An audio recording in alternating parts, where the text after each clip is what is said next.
കേന്ദ്ര ഭരണകക്ഷിക്ക് ശക്തി പകരാൻ ഓം ബിർള തുടക്കം തന്നെ കോൺഗ്രസിന് പണി കൊടുത്തു. അടുത്ത 5 കൊല്ലത്തെ മോദി ഭരണത്തെ താങ്ങും തണലുമായി ഓം ബിർളയുണ്ടാകും. കഴിഞ്ഞ 5 വർഷം പ്രതിപക്ഷത്തെ കയ്യിലിട്ട അമ്മാനമാടി വായ തുറന്നാൽ സസ്പെൻഷൻ. ലോകസഭയുടെ ചരിത്രത്തിൽ ഇത്രയും എംപിമാരെ സസ്പെൻഡ് ചെയ്യുന്ന സ്പീക്കർ ഓം ബിർള മാത്രമായിരിക്കും. സ്പീക്കറുടെ പവർ എന്താണെന്ന് മനസ്സിലാക്കിയാണ് മോദി തന്ത്രപരമായി കളിച്ചത്. ബാലയോഗിയെപ്പോലെ ഒരാളെ ചന്ദ്രബാബു നായിഡു കണ്ടുവെങ്കിലും അത് മനസ്സിൽ വെച്ചാൽ മതിയെന്ന് മന്ത്രിസഭ സത്യപ്രതിജ്ഞയ്ക്ക് മുമ്പ് തന്നെ ചന്ദ്രബാബുവിനെ ഒതുക്കി പകരം കൂടെ നിന്ന ജഗൻമോഹൻ റെഡ്ഡിയെ ഉന്മൂലനം ചെയ്യുന്നതിൽ മോദി എതിർക്കില്ല. ഇതാണ് ചന്ദ്രബാബു നായിഡുവും മോദിയും തമ്മിലുള്ള ധാരണ. ചന്ദ്രബാബു നായിഡുവിന് പ്രധാനമായി ജഗൻമോഹൻ്റെ പതനമാണ് ആവശ്യം. പ്രതിപക്ഷം ശക്തമാണ്. അതുകൊണ്ട് മോദി സർക്കാരിനെ വരച്ച വരയിൽ നിർത്താമെന്ന വ്യാമോഹം ഒരിക്കലും നടക്കില്ല എന്നതിൻ്റെ ആദ്യത്തെ തെളിവാണ് ഓം ബിർളയുടെ അടിയന്തരാവസ്ഥ പ്രമേയം. ഇനി സെപ്റ്റംബർ 6 വേറൊരു പണി കൂടി കോൺഗ്രസിന് കിട്ടും. അതാണ് കങ്കണയുടെ എമർജൻസി സിനിമ. ഭരണഘടന പൊക്കിപ്പിടിച്ച് നാടകം കളിക്കുന്ന രാഹുലിന് ഈ സിനിമ വഴി പണി കൊടുക്കുമെന്ന് കങ്കണ വെല്ലുവിളി നടത്തി. ഇന്ദിരാഗാന്ധിയുടെ വേഷമാണ് കങ്കണയ്ക്ക് സിനിമയിലുള്ളത്. കോൺഗ്രസിന് ക്ഷീണം ഉണ്ടാകുന്ന ആപൽ ഘട്ടങ്ങളിൽ ഇന്ത്യ മുന്നണിയിലെ മറ്റു കക്ഷികളെ കാണാനില്ല എന്ന് ബിർള പ്രമേയം അവതരിപ്പിച്ചതിലൂടെ മനസ്സിലാക്കി കൊടുത്തു എന്നാണ് ജനങ്ങൾ വിശ്വസിക്കുന്നത്. വന്ദേ ഭാരത് എക്സ്പ്രസിൻ്റെ വേഗത കുറയ്ക്കാൻ റെയിൽവേ. സിൽവർ ലൈനിന് പിന്തുണ ഏറുമോ? വന്ദേ ഭാരത്, ഗതിമാനം ഉൾപ്പെടെ ചില പ്രീമിയർ ട്രെയിനുകളുടെ വേഗത കുറയ്ക്കാനൊരുങ്ങി ഇന്ത്യൻ റെയിൽവേ. ചില റൂട്ടുകളിൽ 160 നിന്ന് 130 ആക്കി വേഗത കുറയ്ക്കാൻ റെയിൽവേ ഒരുങ്ങുന്നു. സുരക്ഷ കൂട്ടുന്നതിൻ്റെ ഭാഗമായിട്ടാണ് നടപടി എന്ന് ഹിന്ദു പത്രത്തിൻ്റെ റിപ്പോർട്ട് പ്രകാരം ഇതിനുള്ള ശുപാർശ നോർത്ത് സെൻട്രൽ റെയിൽവേ ബോർഡിന് കൈമാറി. Rail number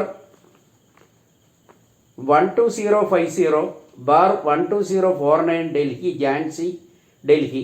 Gatiman express 22470/22469 Delhi Khajuraho Delhi. Vande Bharat express 20172/20171 Delhi Rani Kamalapati Delhi. Vande Bharat express 12002/12001 Delhi Rani Kamalapati Delhi. Shatabdi express എന്നീ ട്രെയിനുകളുടെ വേഗതയാണ് റെയിൽവേ കുറയ്ക്കാൻ പോകുന്നത്. ഈ കാരണം കൊണ്ട് കെ റെയിലിന് സാധ്യത കൂടുമോ എന്നും സംശയിക്കുന്നു. മനു തോമസിനെതിരെ ഭീഷണിയുമായി ആകാശ് തില്ലങ്കേരി.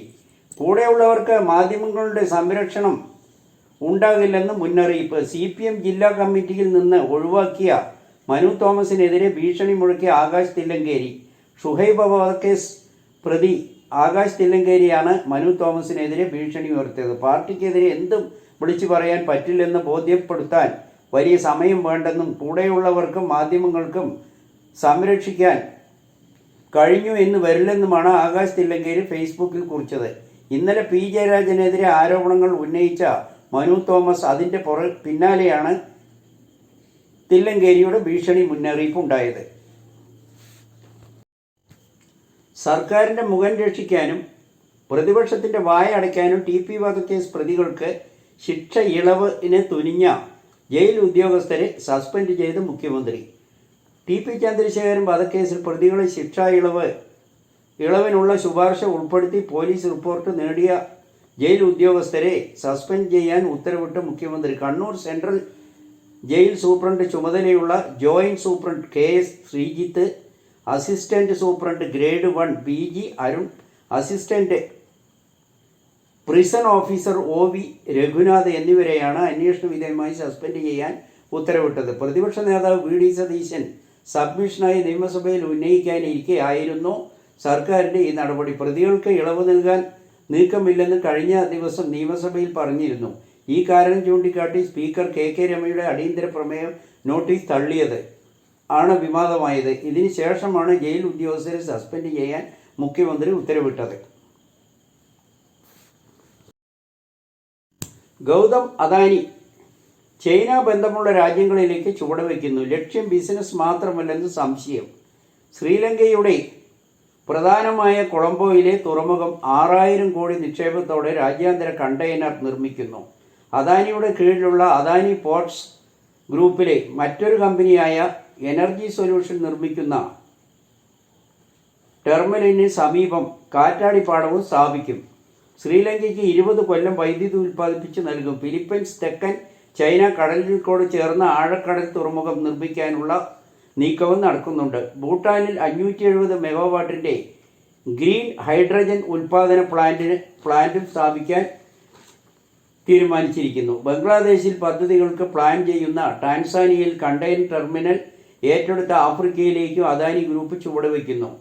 അദാനി ഗ്രൂപ്പ് വിദേശങ്ങളിലേക്ക് ലക്ഷ്യം വയ്ക്കുന്നതിന് പിന്നിൽ കേവലം കച്ചവട നോട്ടം മാത്രമല്ലെന്ന് നിരീക്ഷകർ വിലയിരുത്തുന്നു.